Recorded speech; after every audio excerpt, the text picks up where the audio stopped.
Generic medicine जो हम कहते हैं, अभी ये अंग्रेजी का शब्द है, इसको हिंदी में कैसे समझाएं? मैं आपको बहुत सरल भाषा में बताता हूँ। हाँ। तो ये जेनेरिक नाम जो दवा का जो मूल सॉल्ट है, जिसके अंदर जो दवा है, उसका नाम है, केमिकल नाम, उसका केमिकल नाम है। अब जैसे और उदाहरण अगर सरल करके बताएं इसको, तो जैसे ये लड़की दुबली पतली सी नजर आती है, तो मैं अगर डॉक्टर हूं, हाँ। तो मैं इसको ये कहूं, एक गिलास दूध सुबह, एक गिलास शाम को पिया कर। पर चिकित्सा के व्यवसाय में दुर्भाग्य से हमारे देश में ऐसा नहीं हो रहा।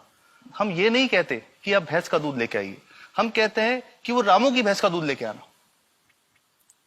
यही ब्रांडिंग है। ये जब उसकी दुकान पे जाती है, वो कहता है 500 रुपए लीटर है, लेना है कि नहीं लेना। तो जो 30 रुपए की चीज है वो 500 रुपए में मिलती है। तो अगर मैं डायबिटीज की दवा ले रहा हूं और अगर मैं ब्रांडेड दवा लेता हूं तो मुझे कितने की पड़ेगी?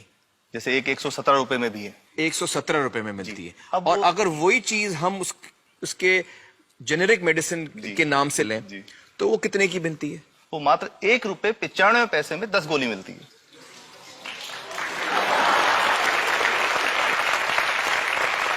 और दोनों गोलियों में कोई फर्क नहीं है किसी किस्म का? 100% समान, क्योंकि इसकी उत्पादन लागत ही इतनी है। उसका manufacturing, packaging, transport, retail margin, जो उसके मार्जिन जो हैं, जो हमारे ज्यादा वो सब मिला करके उतने की ही पड़ती है।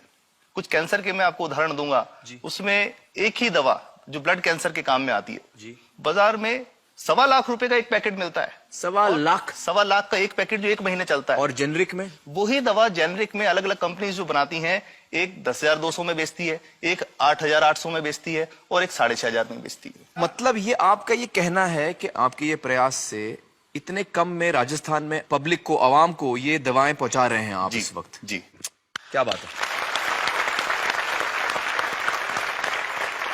मेरा ये सवाल है कि डॉक्टर्स जो हैं वो हमारे पर्ची पर जेनेरिक नाम क्यों नहीं लिख के देते? क्यों लिखते हैं वो ब्रांडेड? जाने नहीं देंगे बाहर फिर? नहीं, सब जाने देंगे। जब एक नया मेडिकल प्रैक्टिशनर जब प्रैक्टिस शुरू करता है, तो उसके पास जो कंपनी के जो मेडिकल रिप्रेजेंटेटिव्स होते हैं, सेल्स बढ़ाने का उनका काम होता है, मार्केटिंग प्रिंसिपल के हिसाब से सेल्स एजेंट होते हैं बेसिकली। फिर वो कहते हैं कि साहब आप हमारी जो दवा है यही लिखना, ये बहुत बेहतर दवा है, इससे मरीज ठीक होगा। और उनको, डॉक्टर्स को लिखने के लिए उनको प्रेशराइज किया जाता है, उनको टेम्प्ट किया जाता है। तो ये इसमें बहुत बड़ा कारण है जो दवा की कीमत को उसकी वास्तविक कीमत से 5, 10 गुना, 20 गुना तक बढ़ा देता है। एक बहुत बड़ा कारण है, क्योंकि हमारे पास जब हम टेंडर करते हैं तो बहुत सारे कंपनी वाले आते हैं, जो भारत की जो सबसे बेहतर कंपनियां, जिसके भी नाम, वो रेपुटेड कंपनियां जिनके नाम आप ले सकते हैं, वो सभी हमें वो उसको जो 70 रुपए की है उसको 2 रुपए में, 5 रुपए में दे रही है। 30 रुपए की दवा 2 रुपए में दे रही है। इतना ज्यादा फर्क।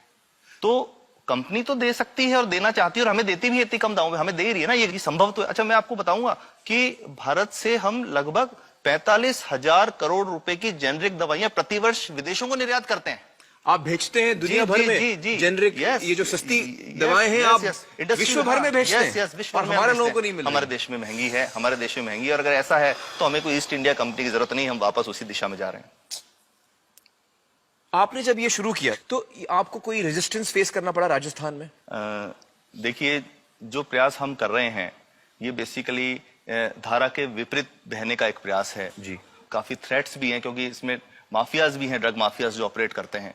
और हम हमेशा ये बात कहते हैं कि हम 100 साल से भी पुरानी शोषण की व्यवस्था को बदलना चाहते हैं, पर हमने हमेशा डॉक्टर्स को दोषी नहीं माना। सारे डॉक्टर्स बुरे नहीं है। 50-60% तो जेन्युइनली वो चाहेंगे कि गरीबों को कम कीमत पे दवा मिल जाए, वो चाहेंगे। और आज भी ऐसे डॉक्टर्स हैं जो अपने घर से सैंपल्स ला करके अपने जेब से पैसे निकाल के मरीज का इलाज कराते हैं। ऐसे डॉक्टर्स आज भी हैं। बिल्कुल सही। तो मैं इनको एक उदाहरण भी बताता हूँ कि कैसे हमारे जो काम वाली थी, उसका बच्चा था छोटा। इंसिडेंटली हम इस समय छुट्टी मनाने कोई बाहर गए। जब हम लौट के आए 10-12 दिन बाद, तो वो लक्ष्मी के साथ उसका छोटा जो बेटा था राजू, वो भी उसके साथ आता था जब, और मेरे बच्चों के साथ खेलता था, मेरे बेटे के साथ खेलता था। तो वो लक्ष्मी अकेली ही आई, राजू नहीं आया। तो हमने पूछा कि क्या हुआ, तो उसने जो बात बताई कि साहब वो उसको, आप गए थे, उल्टी दस्त हो गया था। उल्टी दस्त की बीमारी के लिए वो जब दवा लेने गई तो केमिस्ट ने उसको कहा कि इसके तो 400 रुपए लगेंगे। तो उसने कहा साहब मैंने खूब मांगा, मेरे पास 400 रुपए मुझे नहीं थे, और मेरा बच्चा रात को ही उसको दस्त आते रहे, वो खत्म हो गया। और मैं आपको ये कहना चाहता हूं कि वो जो दवा लिखी थी कि वास्तव कीमत 1.5-2 रुपए ही है, तो वो बच्चे की जान बच सकती थी। 65 वर्ष के बाद भी अगर कोई बच्चा उल्टी दस्त से मर जाए तो मैं नहीं समझता इससे शर्मनाक बात कोई हम लोगों के लिए हो सकती है। और सबसे बड़ी बात कि इसे आसानी से बदला जा सकता है। हमें सबको एक समन्वित, एक संगठित प्रयास करने की जरूरत है। ये तो कुछ भी नहीं है, कोई नई फैक्ट्री खोलनी नहीं, कोई नई दवा नहीं बनानी, ये सब जो गलत चल रहा है इसको रोकना ही तो है।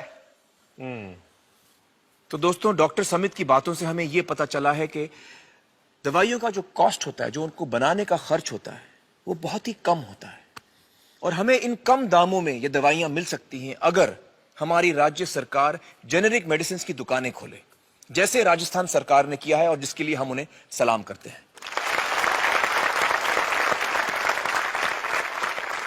एक बात और, अगर आप एक एनजीओ हैं और आप जेनेरिक मेडिसिन की दुकान खोलना चाहते हैं तो department of chemicals and fertilisers आपको 50,000 रुपए की ग्रांट भी देता है।